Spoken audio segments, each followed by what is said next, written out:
The Pokemon market and the world of Pokemon investing is forever changing. So here are my top 5 tips for investing in Pokemon in 2026.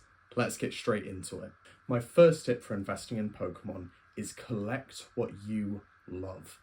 I will emphasize this as much as I can. It's far easier to put money aside and to invest money when you're putting it into something that you love.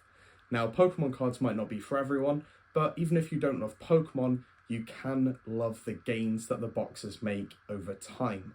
For example, ETBs is what I collect. For me, they are just what I most desire. They're cool collectible boxes. They don't get massive print runs, and they go up pretty steadily over time, averaging about 35 to 40% per year.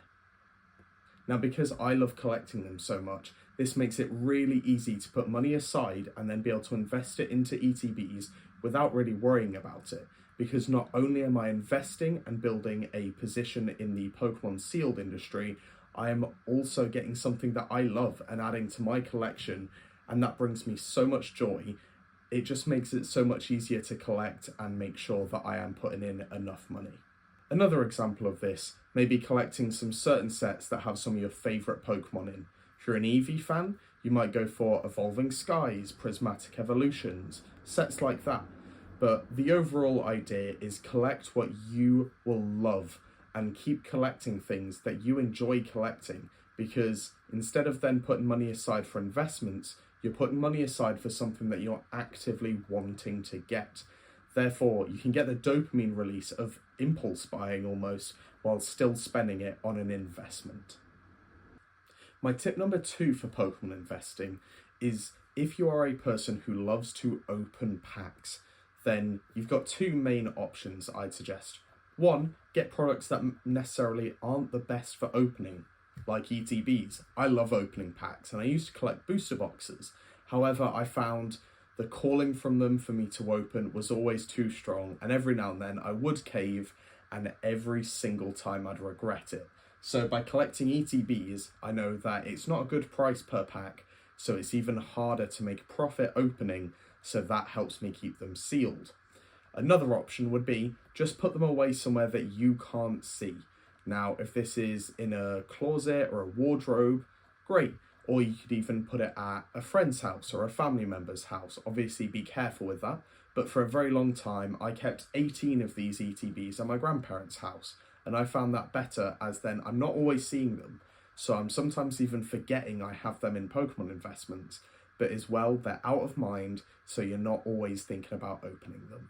My tip number 3 for investing in Pokemon is always have money set aside for it.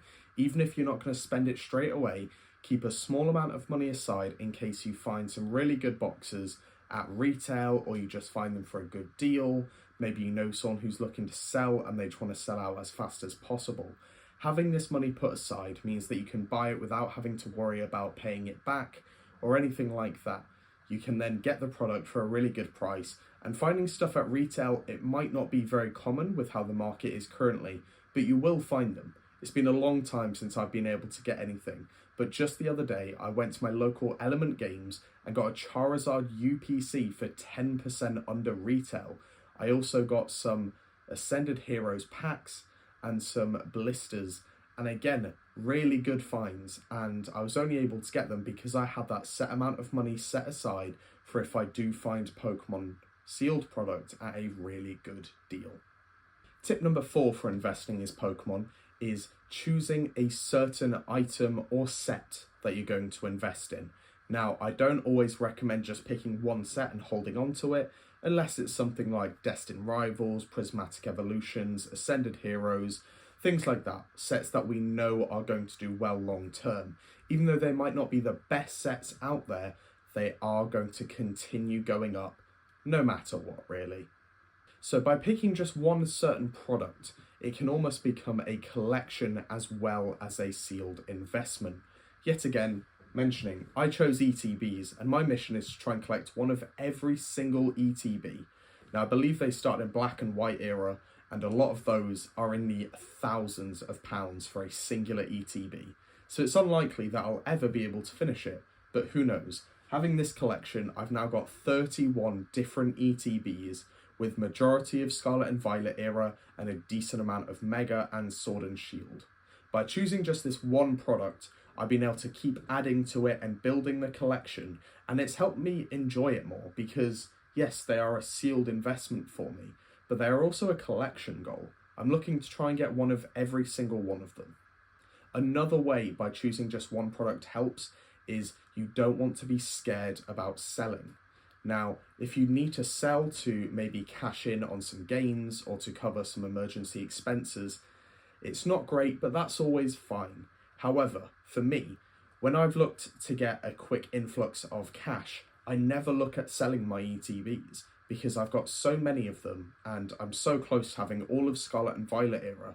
Why would I start selling them off when I'm then pushing myself further away from that collection goal? This makes it really easy to keep collecting them and almost ignore the monetary side of things. Half the time, I don't even think about what they're worth. I just think about which is the next one that I need to get for the collection. And that is a really good way of thinking about it.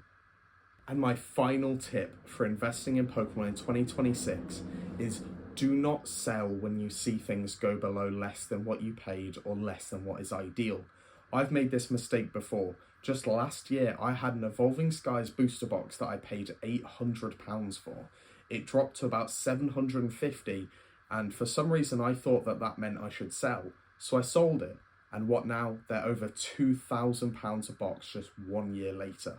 I also had a case of 151 Pokemon Center ETBs. I had those, bought them for retail. How I managed to get those, who knows? I think it was actually a friend from college friend from college recommended that I get them. At the time, I had no massive interest, but I saw they're available, so I got them. Once they hit £300, I thought of selling, and then they dropped to £250, so I quickly panic sold. And what now?